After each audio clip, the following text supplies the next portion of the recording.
আপোনালোকক যিখন ঘৰলৈ আজি লৈ আহিছোঁ সেই ঘৰখন মানে দেখিলে আপোনালোকে ভাবিব এইখন ঘৰেই নে জংঘলতেই সোমালোঁ নে এটা মিউজিয়ামত সোমাইছোঁ। মানে আপোনালোকক মানে কৈ শেষ কৰিব নোৱাৰিম। মানে আপোনালোকে দেখিলে মানে আচৰিতো হ'ব আৰু ভাবিবলৈ বাধ্য হ'ব যে তেওঁ কেনেকুৱা মানুহ হ'ব, এই ঘৰখনত বাস কৰা মানুহ।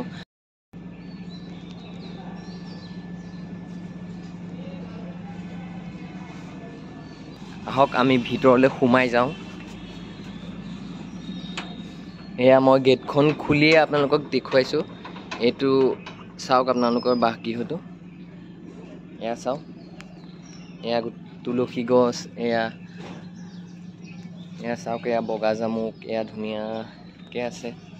এয়া তেওঁ যি পেলনীয়া সামগ্ৰী ইয়াতে পেলাই দিয়া নাই, এয়া পেলনীয়া সামগ্ৰীখিনিয়ে তেওঁ এয়া কিবা বনাব। আৰু তেওঁ ভিতৰৰ চৌহদৰ এয়া ৱাল চাওক, এয়া চাওক, যেন মই মানে এখন অৰণ্যৰ মাজতহে সোমাইছোঁ তেনেকুৱা লাগিছে মানে অনুভৱ মোৰ মানে। আৰু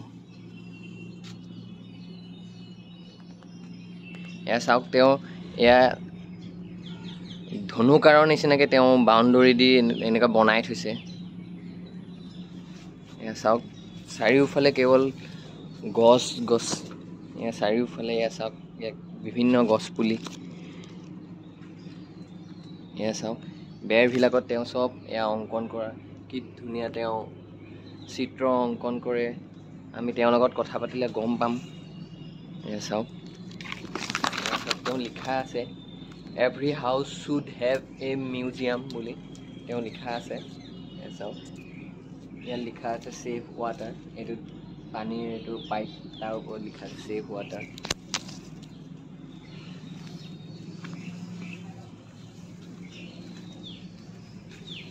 এয়া দ্য পিয়নাৰ অফ আছামিজ ডিক্সনেৰী। এয়া চাওক, তেওঁ চৰাইৰ কাৰণে এটি বাঁহ বনাইছে তাত।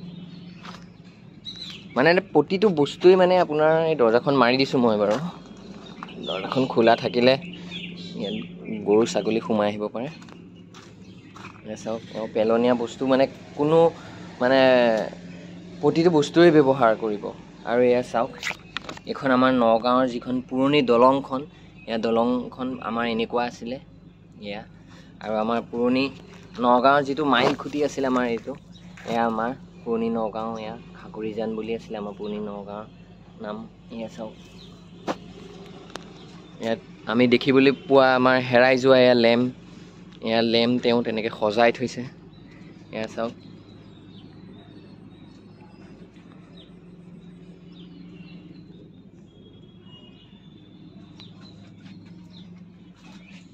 এয়া চাওক, কি ধুনীয়া এখন দলং। এয়া গাড়ী, এয়া দলঙত গাড়ী গৈ আছে। মানে প্ৰতিটো মানে সূক্ষ্মকৈ মানে প্ৰতিটো বস্তুৱে তেওঁ একদম মানে তেওঁ যি কলা প্ৰদৰ্শন কৰিছে মানে সেইটো মানে এবাৰ আহি আপুনি চালে মানে তবথ মানিব। এয়া চাওক, এয়া টুকুৰা চৰাই বাঁহ, এয়া বাঁহী, এয়া ধুনীয়াকৈ বস্তুবিলাক সজাইছে। এয়া চাওক, হেৰাই যোৱা লেম্পবিলাক কেনেকৈ তেওঁ আঁৰি কেনেকৈ ধুনীয়াকৈ থৈছে। এয়া ভগৱানকো তেওঁ মাজতে স্থান দিছে। এখন দলং আকৃতিত তেওঁ সজাইছে। এয়া চাওক, এয়া গাড়ী দলঙত, এখন দলঙৰ যেনেকুৱা মানে পৰিৱেশ, এয়া তেওঁ নিজৰ ঘৰখন মানে আৰ্ট লাইব্ৰেৰী হিচাপে তেওঁ মানে এটা সপোন আৰু সপোনক বাস্তৱিত কৰিছে। যিহেতু তেওঁ এজন কলা সাধক, গতিকে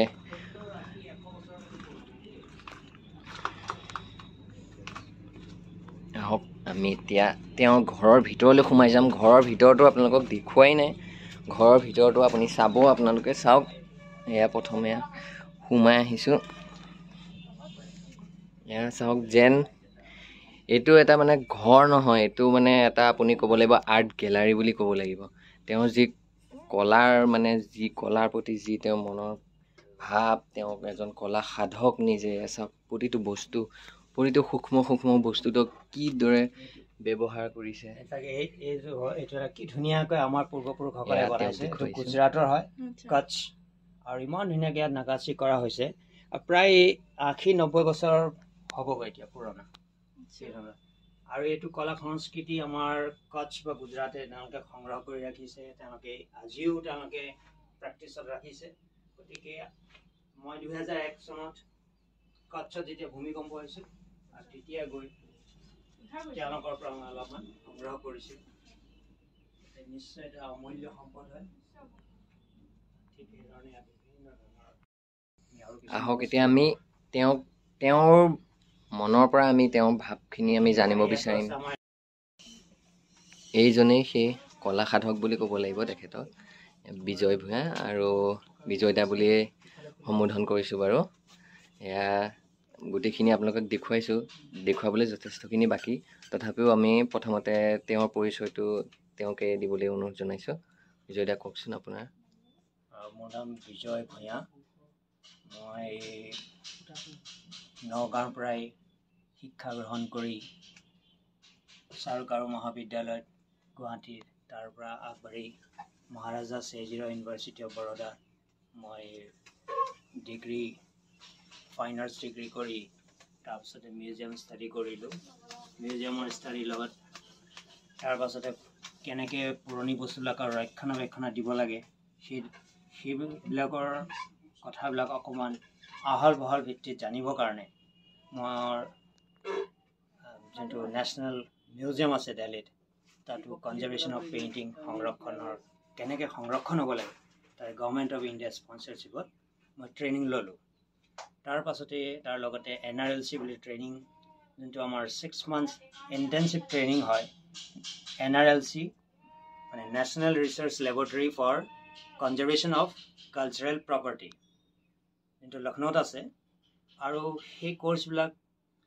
পুৰণি বস্তুবিলাক কেনেকৈ ৰক্ষণাবেক্ষণ দিব পাৰি আৰু সেই ইনষ্টিটিউটটো এছিয়াৰ ভিতৰত one of the best institution বুলি ক'লেও ভুল নহ'ব আৰু সেই প্ৰশিক্ষণটো মই আলমৰা মিউজিয়ামতো ল'বলৈ সক্ষম হ'লোঁ মথুৰা মিউজিয়াম আৰু ভাৰতবৰ্ষৰ বিভিন্ন ধৰণৰ মিউজিয়ামত পুৰণি বস্তুবিলাকক কেনেকৈ ৰাখিব লাগে আৰু কেনেকৈ সুৰক্ষিত আৰু সংৰক্ষিত তাৰ লগতে বিজ্ঞানসন্মত সেই কথাটো বিৰাটেই দৰকাৰ ভাল কৰি এটা বস্তু যেতিয়া আমাৰ ক্ষতি হয় নষ্ট হয় তেওঁ ভালকৈ বিবেকেৰে চিন্তা কৰি ক'ত ক্ষতি হৈছে কিমান দূৰ আমাৰ তাত কেমিকেল ট্ৰিটমেণ্টৰ প্ৰয়োজন আছে নে নাই গোটেইখিনি চালি জাচি লোৱাৰ পাছতে আমি বস্তু এটাৰ সংৰক্ষণ কৰিব লাগে আৰু খুব বেছিকৈ কেমিকেল ব্যৱহাৰ কৰিলে আমাৰ 400 বছৰ 450 500 600 বছৰ পুৰণি সম্পদ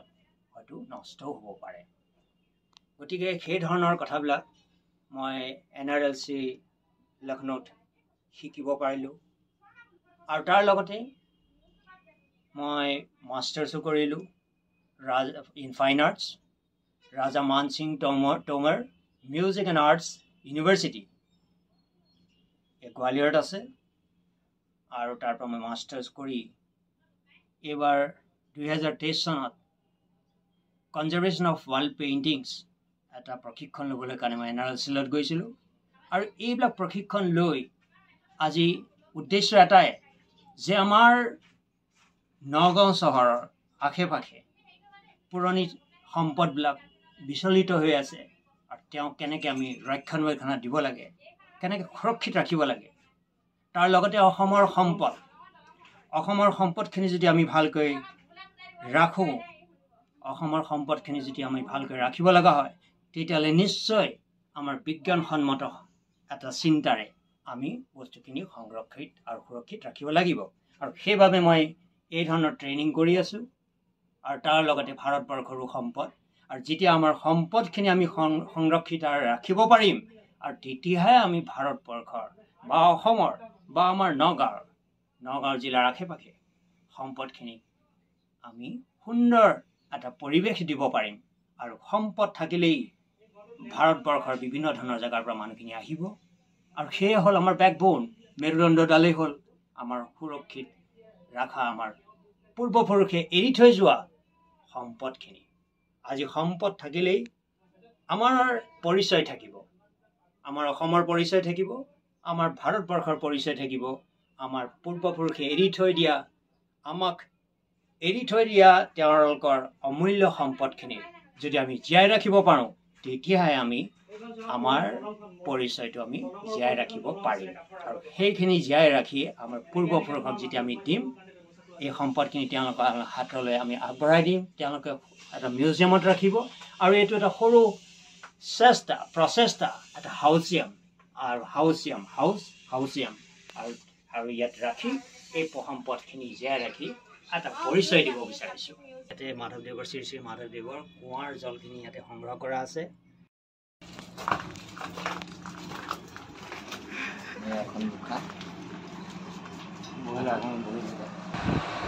খৰ্গ এটা এয়া দেখিছে তিনিওখনতে এটা খৰ্গৰ ওপৰত আছে মানে গড়টো কিহৰ কাৰণে হত্যা কৰা হয় সেইটো দেখুৱাইছে মোৰ আজু ককা আজু আইতা তেওঁৰ ফটোখন এতিয়া প্ৰায় 1937ত এই ফটো তাততো আগত 1935 মান 1935 মানে ককা ঢুকাইছে 1937ত পিৰাত তেওঁৰ বিভিন্ন অংকন এয়া খৰম খৰম কি নাই ইয়াত আৰু কি মানে আপোনাৰ এইফালে আহক ইয়াত সেউজীয়া পৰিৱেশটো এয়া চাওক মই মানে এয়া এনেকুৱা লাগিছে মানে মই অৰণ্যৰ ভিতৰত মানে মই মানে বিলীন হৈ গৈছোঁ আৰু একদম পুথিভঁৰাল মিউজিয়াম আৰ্ট গেলাৰী মানে প্ৰকৃতিৰ মানে ভৰপূৰ এটা পৰিৱেশ মানে পুৰণি যিবিলাক পুৰণিকলীয়া বস্তু প্ৰত্নতাত্ত্বিক যুগৰ বস্তু বা কি নাই বুলি কওঁ আৰু আপোনালোক আহিব আৰু মানে আৰ্টৰ লগত জড়িত বা কিতাপ পঢ়ি ভাল পায় বা সময় অতিবাহিত কৰিব পাৰে অৱসৰ বিনোদনৰ কাৰণেও আপোনালোক আহিব পাৰে আৰু এয়া তেওঁ আৰ্টিষ্ট বহুত আছে কিন্তু হাৰ্টিষ্ট কম আছে আৰু হাৰ্টিষ্ট কম আছে আমাৰ ৰণে আপোনালোকক ক'লে চাওক চৰাই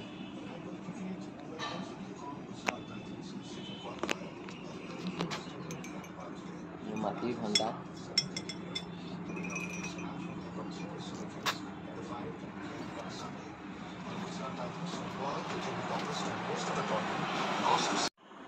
এয়া চাওক কি ধুনীয়া আমাক এটা গিলাচত মানে বৰ ধুনীয়া গিলাচত আমাক এয়া পানী দিলে তেওঁ প্ৰথমতে আমাক এয়া চাহ দিছে আমাক চাহ দিয়াৰ এয়া চাওক এইখন একদম এখন গৰু গাড়ী চাহ দিছে বুলি ক'লে এখন আমাৰ থাইলেণ্ডৰ হয় এইখিনি ৱেষ্ট বেংগলৰ হয় সিফালৰখন অলপ জাপান নেপৰ হয় তাৰোপৰি এইকেইটা ক'ব আহিছে এইটো গুজৰাট কাছৰ হয় এইটো চাউণ্ডটো খুব মাইল্ড হয় খুব ধুনীয়া চাউণ্ড হয়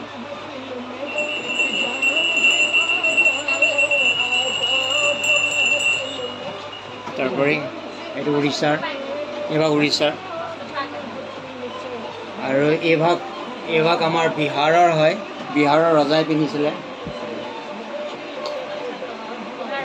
ভৱিষ্যত পৃথিৱীখনৰ কাৰণে আপোনাৰ কিবা কি মেছেজ দিব আপুনি প্ৰকৃতি আমি যদি জীয়াই ৰাখোঁ তেতিয়াহ'লে নিশ্চয় আমাৰ জীৱ জন্তু চৰাই চিৰিকটি সকলোখিনিক প্ৰথমতে আমি প্ৰাথমিকতা দিব লাগিব তেওঁলোকে জীয়াই থাকিলেহে আমাৰ মানুহৰ অধিকাৰ থাকিব জীয়াই থকা আৰু প্ৰকৃতিক আমি জীয়াই ৰাখিবৰ কাৰণে বিভিন্ন ধৰণৰ গছ গছনি আমি আলফুলে জীয়াই ৰাখিব লাগিব লগাব লাগিব কাৰণ বিভিন্ন ধৰণৰ চৰাই চিৰিকটি বিভিন্ন ধৰণৰ ফল মূল খায় গতিকে বিভিন্ন ধৰণৰ চৰাই চিৰিকটিৰ কাৰণে বেলেগ বেলেগ ধৰণৰ গছ পুলি আমি ৰুব লাগিব যিটো আমি বায়'ডাইভাৰ্চিটি বুলি কোৱা হয় আমাৰ হাতত যদি অকণমানো জেগা থাকে আমি সেইখিনিতে আমি সেউজ কৰিব লাগিব সেইটোৱে আচল উদ্দেশ্য আমাৰ জেগা নাই বুলি কৈ আমি হাত সাৰিলে নহ'ব আমাৰ অকণমান জেগাতে আমি সেউজ কৰিব লাগিব সেইটোৱে আচল মোৰ মানে উদ্দেশ্য আৰু আমি সেই মেছেজটো এইটোৱে যে প্ৰকৃতিক আমি জীয়াই ৰাখিলে আমাৰ উঠি অহা প্ৰজন্মই তেওঁলোকে উশাহ নিশাহ ল'ব পাৰিব আৰু যোনটো আজি কিছুদিনৰ আগলৈকে আমি অক্সিজেন কিনিব লগা হৈছিল সেইকাৰণে অক্সিজেনটোক মই অক্সিজান লিখি দিছিলোঁ অক্সিজান কৰি দিছিলোঁ জান থাকিলেহে অক্সিজেন আমি পাম আৰু সেইখিনি ক'ৰ পৰা পাম আমাৰ বিভিন্ন ধৰণৰ গছ গছনি যে আছে সেই গছ গছনিৰ আমি সম্পদখিনি জীয়াই ৰাখিলেহে আমাৰ গোটেই অসমখন আৰু অসমখন পৰিচয় হ'ল বায়'ডাইভাৰ্চিটি। আমাৰ হাতত যদি অকণমানো জেগা থাকে আমি সেইখিনিতে আমি সেউজ কৰিব লাগিব, সেইটোৱে আচল উদ্দেশ্য। আমাৰ জেগা নাই বুলি কৈ আমি হাত সাৰিলে নহ'ব। আমাৰ অকণমান জেগাতে আমি সেউজ কৰিব লাগিব, সেইটোৱে আচল মোৰ মানে উদ্দেশ্য। কিছুদিনৰ আগলৈকে আমি অক্সিজেনক কিনিব লগা হৈছিল, অক্সিজেন কিনিব লগা হৈছিল। সেইকাৰণে অক্সিজেনটোক মই অক্সিজান লিখি দিছিলোঁ, অক্সিজেনটো অক্সিজান কৰি দিছিলোঁ। অক্সিজান জান থাকিলেহে অক্সিজেন আমি পাম। আৰু সেইখিনি ক'ৰ পৰা পাম? আমাৰ বিভিন্ন ধৰণৰ গছ গছনি যে আছে। আহক লগাওক এজোপা এজোপা ট্ৰী। আজি যদি আপোনালোকে লগায় এজোপা এজোপা ট্ৰী, তেতিয়াহ'লে কালি তাৰ ফল খাবলৈ পাব ফ্ৰী ফ্ৰী ফ্ৰী। গতিকে আহক লগাওক ট্ৰী। চিলিণ্ডাৰ আৰু ইফালে অক্সিজেন, সেই বস্তুটো পৰিৱেশটো ইয়াত দেখুৱাইছে। আৰু তাৰ মাজতে ইয়াৰ ভিতৰত মানুহখিনি সোমাই আছে, পিঞ্জিৰাৰ ভিতৰত মানুহবিলাক সোমাই আছে, লকডাউন হৈ গৈছে। আৰু এইটো জান, অক্সিজান, জেনটো জান কৰি দিছে।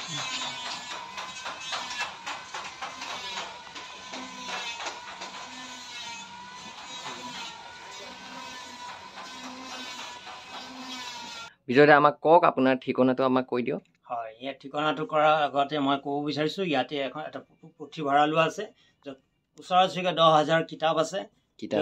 কিতাপ আপোনাৰ বিভিন্ন ধৰণৰ কলা কৃষ্টিৰ ওপৰত কিতাপ আছে। আৰু কলা কৃষ্টিখিনিক জানিবৰ কাৰণে নিশ্চয় আমি অধ্যয়ন কৰিব লাগিব। আমি যে দেখিছোঁ এই গডৰেজবিলাকতে ইয়াতে চব কিতাপ আছে ন আপোনাৰ? হয়, মানে আপুনি ক'বলৈ গ'লে তেওঁৰ এটা লাইব্ৰেৰীও এইটো ঘৰটো। তেওঁ অকল ঘৰো নহয়, এইটো অকল লাইব্ৰেৰীও। মানে তেওঁৰ পৰা আমি কিতাপ পঢ়ি যিসকলে ভাল পায়, তেওঁৰ পৰা কিতাপো ইয়াত আহি পেলাই পঢ়িবহি পাৰে। গতিকে কওক।